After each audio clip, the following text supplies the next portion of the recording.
Harry finally speaks out. In a shocking new episode of his podcast, he drops emotional confessions about his relationship, heartbreak, and a royal ultimatum that's shaking the internet. Los Angeles, January 30th, 2026. On Sunday night, global listeners were glued to their speakers as Prince Harry delivered a powerful, no-holding-back conversation on SiriusXM Originals and Peacock Live. The episode, part of his limited series Unfiltered with Harry, was hosted by Emmy-winning late-night legend Jimmy Kimmel, whose sharp humor and serious tone gave the chat an unforgettable edge. But it was Harry's voice, raw, trembling at times, that really hit home. His emotions ran deep as he spoke about his life, loyalty, and the weight of public scrutiny. This isn't about fame anymore. This is about respect, honesty, and truth, Harry said firmly, pausing before making a major announcement that stunned everyone. "I'm preparing to speak publicly in London this February to clarify where things stand between Meghan and me."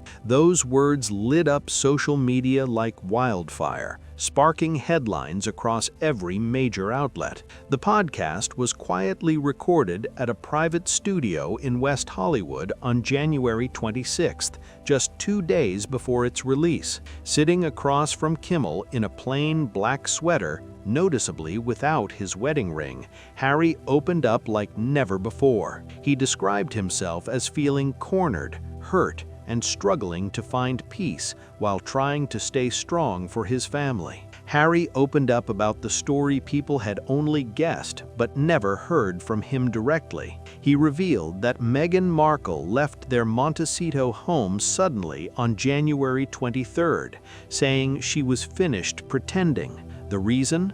According to Harry, she mentioned someone new, a man she called more fitting for her lifestyle and ambitions. She didn't reveal his name, only describing him as influential, respected, and wealthy. In her words, he wasn't some royal hanging on to the spotlight, but someone who could elevate her image and future. Harry described those last days with heartbreaking detail. Late-night calls at 3 a.m., secretive messages and packages arriving at odd hours, Cartier jewelry, Hermes bags, and luxury perfumes that Meghan brushed off as brand collaborations. But then came the moment that shattered him, the night she left. Harry said she looked straight at him and admitted, "Those aren't brand gifts, they're from him.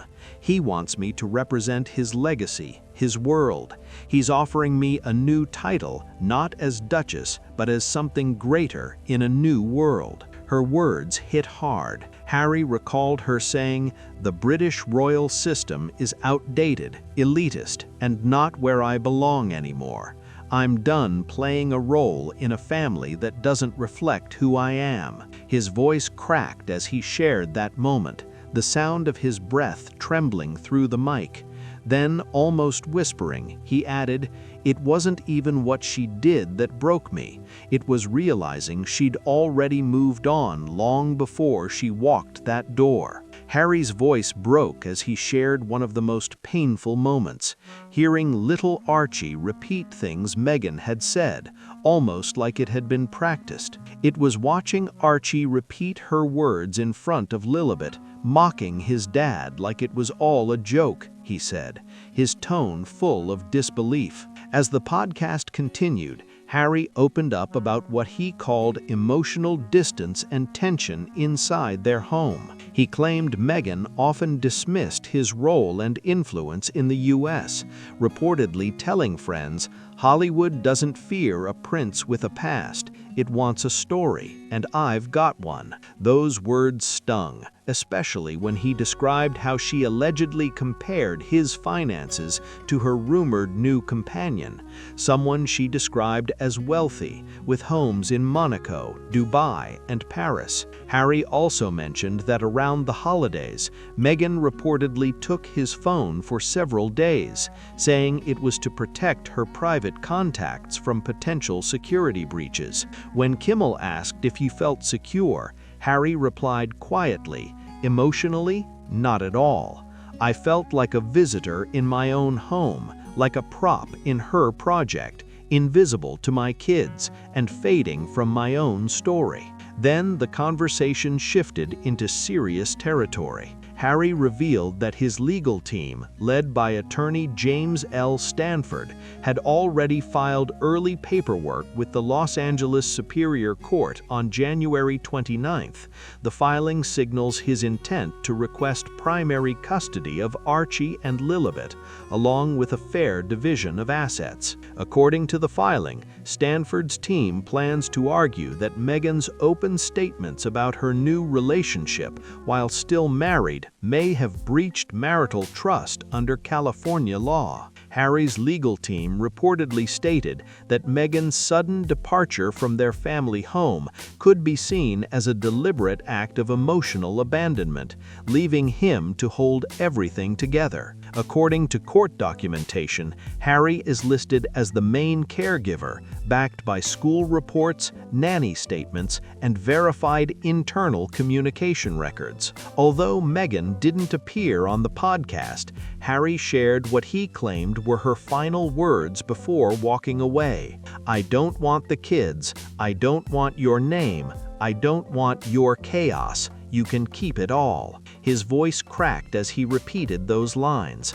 the silence that followed saying more than words ever could. And he also explained that in the days leading up to her exit, Meghan had already begun separating their lives, redirecting mail, freezing joint accounts, and moving brand assets from the couple's foundation to a new business registered overseas under her name. By January 30th, several legal exchanges had already taken place between their representatives, setting the stage for a very public battle ahead. Meghan's legal team, reportedly led by high-profile divorce attorney Laura Melrose, has rejected all initial settlement offers. Instead, they appear to be preparing for a full legal confrontation over financial matters, but have chosen not to pursue custody of the children. Legal analysts are calling this move either a sharp legal strategy or a sign of complete emotional withdrawal. As Harry ended that part of the discussion with a heavy sigh, he said, "She doesn't want the family, she wants control." As the world reacts to Prince Harry's explosive podcast episode from January 28th, a much deeper conflict is now taking shape, not on camera, but behind closed doors in powerful law offices and tense courtrooms. The next chapter in this royal drama isn't about interviews or headlines anymore. It's about legal filings, financial records, and emotional fallout. This second part of our exclusive deep dive exposes the unfolding legal and financial storm between the Duke of Surrey and Meghan Markle, a story that's becoming as much about control and image as it is about heartbreak. Following the podcast's release, legal analysts in both the UK and the US quickly began dissecting every detail. Harry's legal team, led by renowned family law expert James L. Stanford, officially submitted a preliminary divorce petition to the Los Angeles County Superior Court on January 29th. While the case isn't finalized yet, the documents reportedly outline claims of emotional neglect, deliberate separation, and breach of trust within the marriage.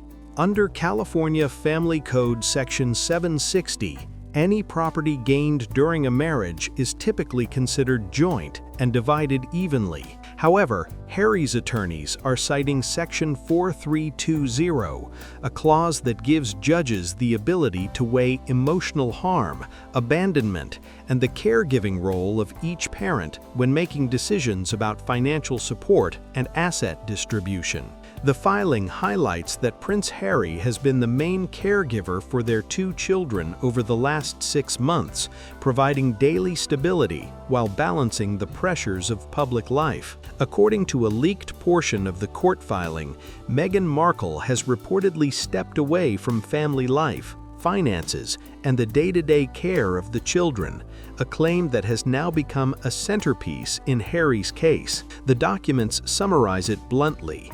Prince Harry is seeking full custody of both Archie, now 7, and Lilibet, 4, citing Meghan's own statements about not wanting to raise them under the weight of royal pressures. During the podcast, Harry emotionally revisited the night everything changed. January 23rd, he said Meghan looked at him and said, "You can keep them, Harry. I've carried this image long enough.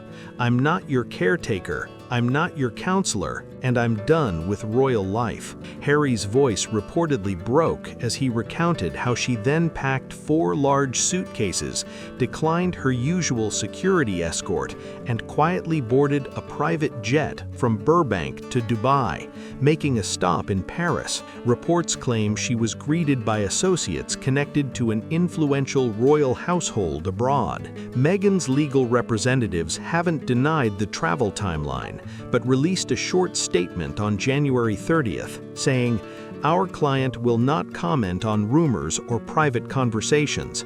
She is focused on her next chapter and will address any legal matters in court." Meanwhile, court records and financial disclosures outline the couple's shared assets, giving a clearer picture of what's at stake. Their Montecito estate, estimated at $14 million, carries an active $11.8 million mortgage through First Republic Bank. Remaining development funds from their Netflix deal total around $6 million, down from an original multi-series contract reportedly worth $18 million. Additionally, there's a podcast advance of roughly $1.2 million from Spotify, which was paused after their contract suspension in late 2025. Archwell Holdings, once the cornerstone of their joint ventures, is now in limbo, valued at roughly $4.5 million, but currently frozen amid an ongoing review by both the IRS and the California State Attorney General's office.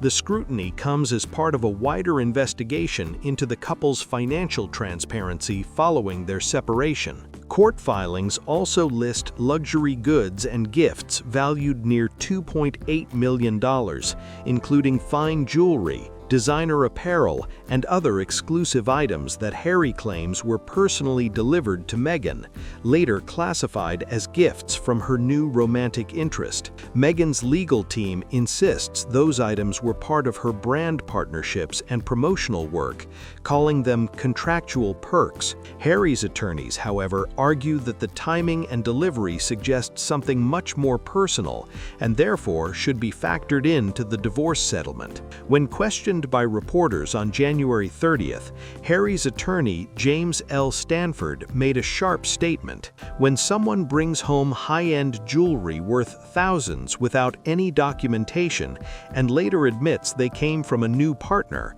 that's not just confusion, it's embarrassment and betrayal." His words sent shockwaves through both media circles and royal watchers. After subtracting mortgage obligations, paused income streams, legal retainers, and potential tax liabilities, financial experts estimate that less than $3.5 million in liquid assets remain from the couple's shared estate. Of that total, around $2 million is reportedly tied up in a pending escrow from Penguin Random House, while approximately $850,000 could be frozen pending the outcome of the Archwell audit. Harry has reportedly requested that the remaining $1.4 million from their shared funds be set aside as a down payment for a modest countryside property in Surrey, a place he hopes to call home again if granted full custody of his children and permission to return to the UK.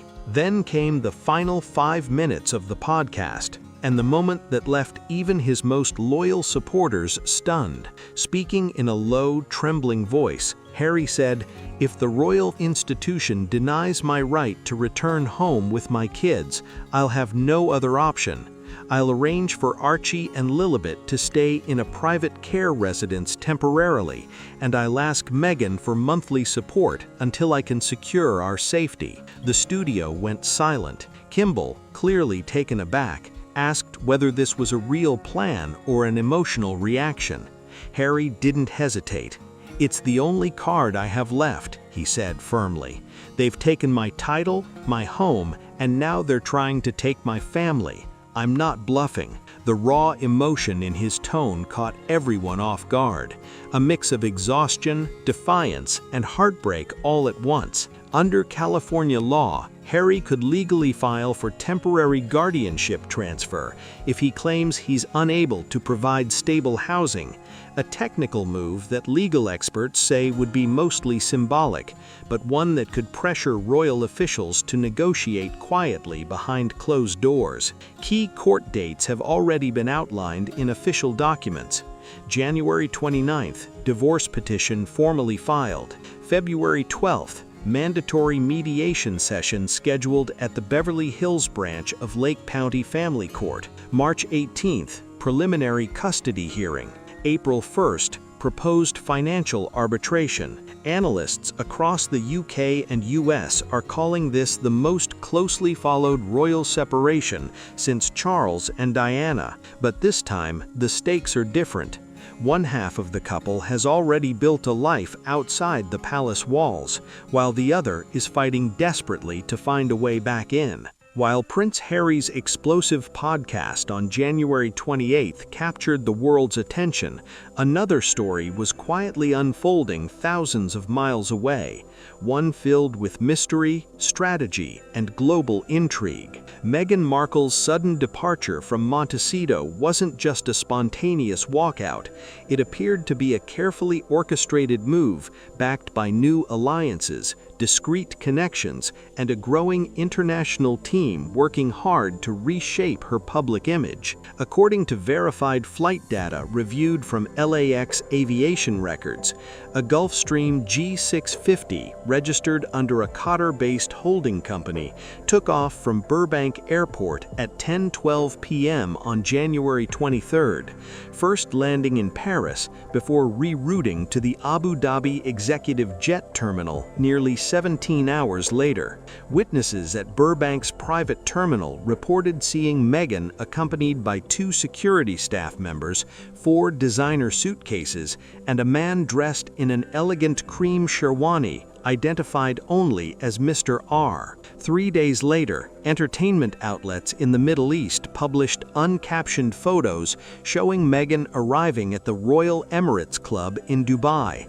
an exclusive venue typically reserved for high-ranking guests and members of Gulf royal circles. The sighting sent speculation into overdrive, with many wondering what new chapter Meghan was preparing to begin. No official statement has confirmed her identity of her host, but several diplomatic insiders have pointed toward a well-connected figure, described as a younger cousin of a ruling family in Bahrain, known for his education abroad and his growing interest in global media partnerships. While none of these reports have been publicly verified, the timing and precision of Meghan's exit suggest a highly coordinated effort rather than an impulsive escape. Verified security audio matched with time-stamped footage has surfaced, and it's turning heads worldwide. In the clips, Meghan is reportedly heard referring to her new associate as a real prince, not a fallen one, someone who doesn't need Netflix to stay relevant. Her tone was calm but confident, hinting that her next chapter would unfold far from Hollywood's spotlight. In another segment of the recording, Meghan is heard saying, "In Britain, they took away everything but the gossip. In the Gulf, I'll have a title, respect, and a future. I'll still be a princess, just not in Windsor." The implications were massive. Experts say this revealed a clear shift. Meghan was no longer chasing fame through Western entertainment circles. Instead, she appeared to be aligning herself with influential figures in the Middle East, entering the world of diplomacy, culture, and philanthropy on an international scale.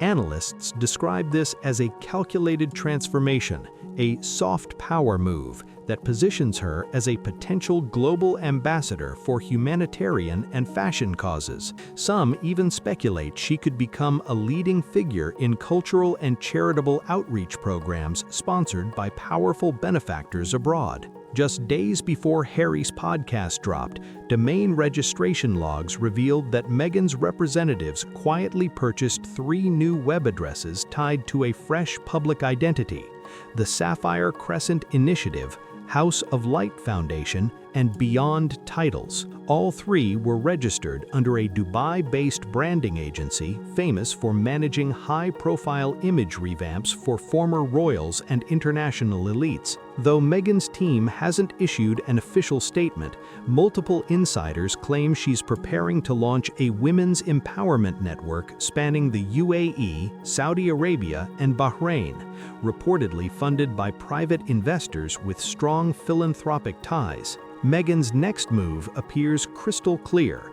She's stepping beyond the victim of the crown image and redefining herself in a global space where British titles mean little, but influence, elegance, and discretion mean everything. Her goal, according to insiders, is to reshape her power, no longer through royal association, but through strategic cultural and diplomatic presence on the world stage. Within just 48 hours of Harry's podcast, a wave of pro-Meghan features began appearing in top international outlets, including Al Jazeera English, Arab News, and even Vogue Araba. Each piece struck the same careful tone, part journalism, part branding. They portrayed Meghan as a woman rising above public criticism and reclaiming her independence, positioning her as a bridge between Western progressivism and Eastern tradition, a voice for women navigating systems that often silence them.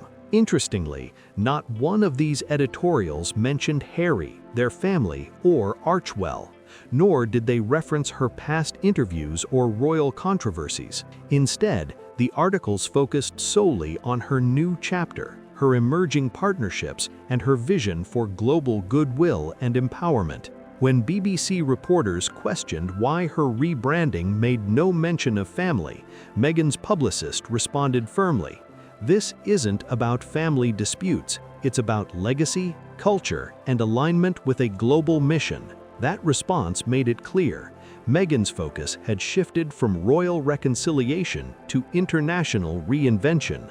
Back in London, Buckingham Palace has remained officially silent. However, senior aides confirmed that King Charles III was reportedly unsettled by recent developments in the Gulf, especially after receiving intelligence updates suggesting Meghan had engaged in informal cultural discussions with Middle Eastern diplomats as early as November 2025. Palace insiders are describing this as a kind of reverse Diana strategy, not using emotional vulnerability to win public empathy, but leveraging prestige, grace, and influence abroad to build a new form of relevance outside the monarchy's control. Meghan's moves go far beyond simple controversy. One royal aide revealed anonymously, she's not chasing headlines, she's shifting the entire balance of royal influence from west to east. This isn't personal anymore, it's geopolitical. As Meghan's new Middle Eastern partnerships continue to strengthen, Harry's position appears increasingly strained, financially pressured, emotionally isolated, and legally cornered. Insiders say that the only leverage he still holds lies in his public platform and his role as a father. That's why, according to many close observers, Harry's podcast wasn't just an emotional confession, it was a calculated response, a counterattack wrapped in honesty. "She thinks she's moved past me," Harry said near the end of the episode, his voice heavy with emotion. "But I still have something she wants, the truth, and one day our children deserve to hear it." His words sent chills through listeners, framing the split not only as a personal heartbreak, but a larger clash of power, identity, and legacy.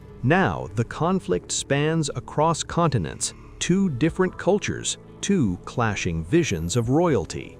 One side seeks closure through vulnerability and public reflection, the other through reinvention and global influence. But caught in the middle of this royal storm are the youngest members of the family, Archie Harrison and Lilibet Diana, who have become both the emotional core and the legal centerpiece of a transatlantic custody fight. This latest phase of their separation could end up redefining royal precedent itself. Legal experts across the UK and US are already calling it a cross-border custody crisis, with long-term implications for how royal children are handled under international family law. Harry's emotional podcast revelation, admitting he might be forced to temporarily place his children in private care if royal authorities block his return, has stunned observers and sparked fierce debate among legal specialists. In one of the most emotional moments of the episode,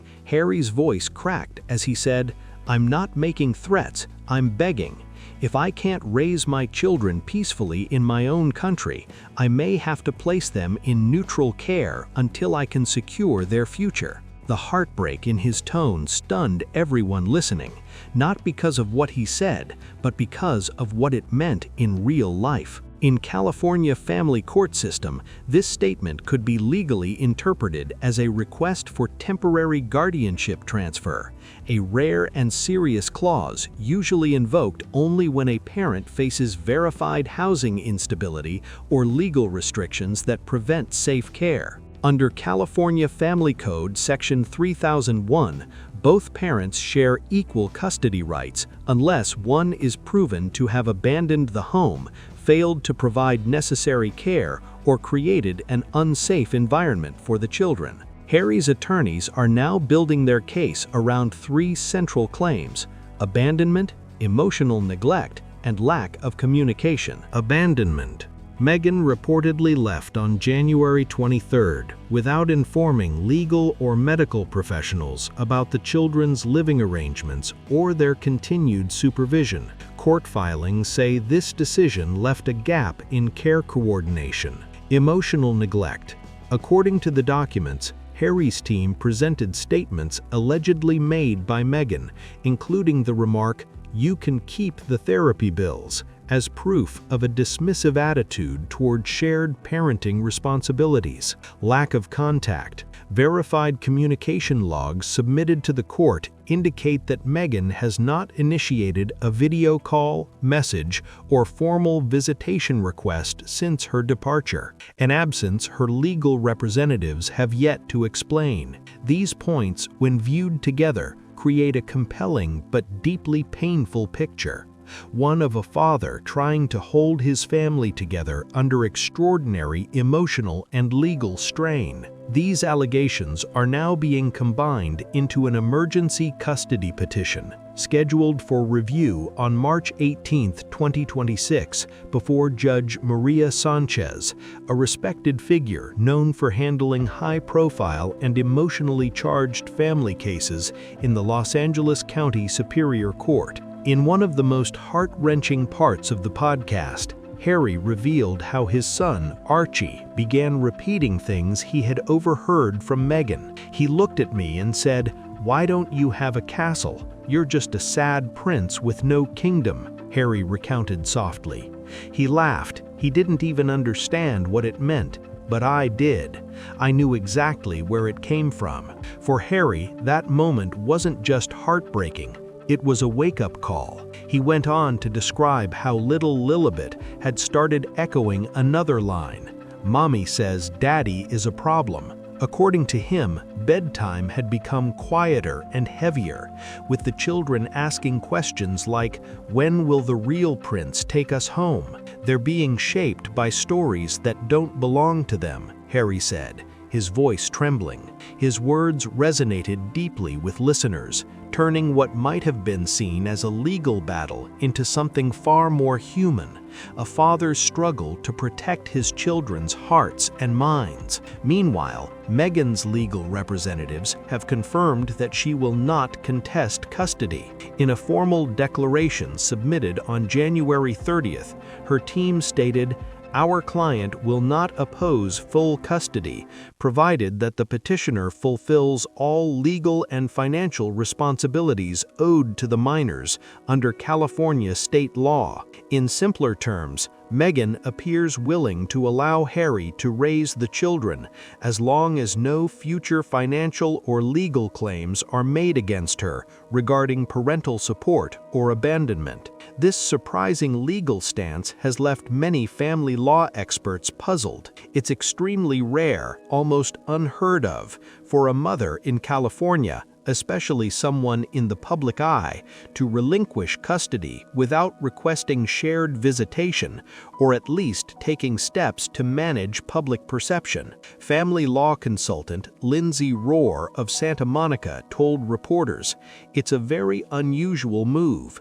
It could point to emotional exhaustion, a genuine decision to step back, or a much larger strategic plan that doesn't involve her children in this next phase of her life." Behind the iron gates of Buckingham Palace, the situation is reportedly far more sensitive than most realize. While Prince William has maintained complete silence publicly, sources close to the royal household claim he has declined to offer Harry any formal support or residence in the UK until the custody issue is legally settled. Meanwhile, Princess Anne is said to be privately empathetic toward the children, expressing deep concern for their well-being.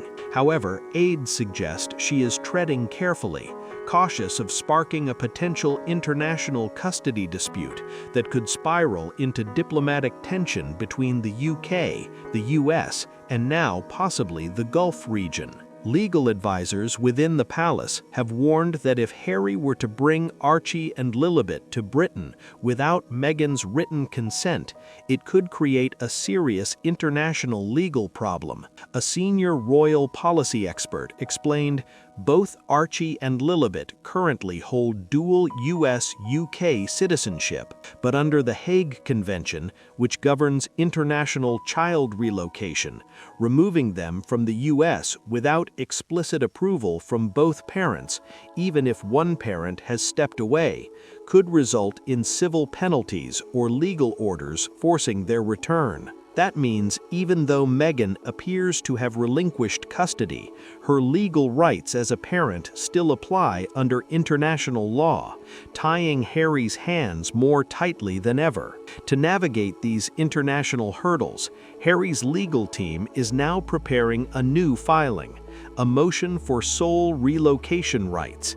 This motion cites several key arguments: that Harry has maintained permanent primary residency with the children since December 2025, that Meghan has shown no active role in their schooling, healthcare, or emotional development, and that she has openly declined visitation or shared custody. If approved, this ruling would give Harry the legal ability to relocate to the United Kingdom with his children by May 2026, as long as there are no appeals or delays in the California court system. It's a major legal step, one that could finally free him to raise Archie and Lilibet away from the glare of Los Angeles media and closer to his royal roots. As this custody case intensifies, public sentiment is evolving fast.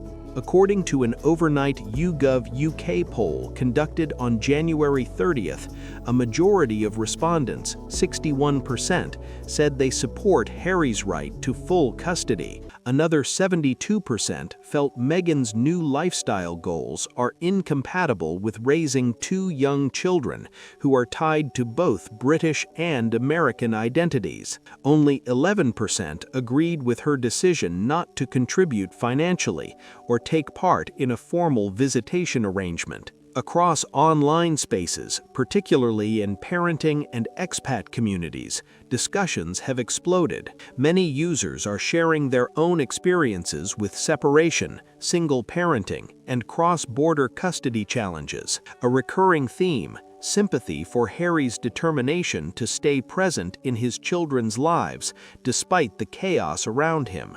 For Meghan, sources close to her camp suggest that this chapter represents emotional closure, a clean break as she focuses on global projects and diplomatic work abroad. But for Harry, the children remain his entire world, the last connection to a family he feels is slipping further away with every court date and headline. "Not because I left," Harry said quietly, "but because I let it all happen." His words hung heavy, a moment of reflection that seemed to mark the shift from emotion to strategy. While emotions burn bright and custody headlines continue to dominate, another silent conflict has started to unfold, not in courtrooms, but in bank ledgers, contracts, and offshore filings. In this next chapter, we dive into the unraveling financial story behind Prince Harry and Meghan Markle's shared empire, one built on global goodwill, but now shadowed by investigations, frozen funds, and reputational risks that stretch far beyond family drama. Established in 2020, the Archewell Foundation was introduced with great promise, a philanthropic initiative centered on compassion, equality, and action. But by late 2025, the organization had become entangled in bureaucratic red tape, delayed state filings, and irregular donor records that raised regulatory concern. According to a confidential memo from the California Department of Justice dated November 14, 2025, officials wrote, "Failure to submit consistent quarterly disclosures as required under state nonprofit law has resulted in a temporary suspension of operating privileges." Sources connected to the inquiry later confirmed that Archewell's primary account,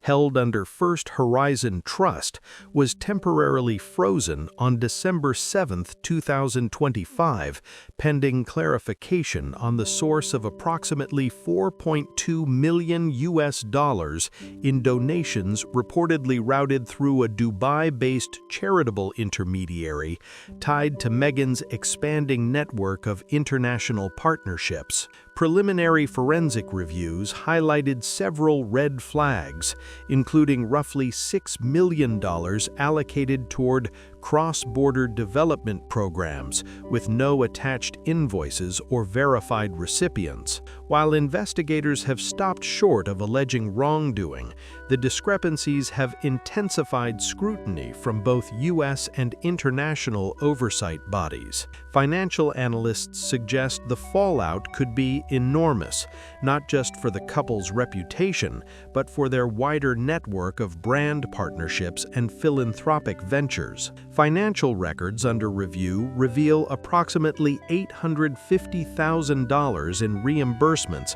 categorized as wellness and leadership expenses. These included high-end purchases from Cartier, Chanel, and Emirates Gold, all listed as part of lifestyle and image-building initiatives tied to charitable campaigns. Investigators also flagged more than $400,000 in transfers to a company identified as MW International Projects, a shell entity with no listed office, employees, or active business license in the state of California. The lack of documentation surrounding these transactions has drawn increased scrutiny from both state and federal auditors. According to an internal assessment obtained by investigative journalist Fiona Kotler, 2 senior advisors from Archewell reportedly resigned in December, citing what they described as a total collapse in communication and oversight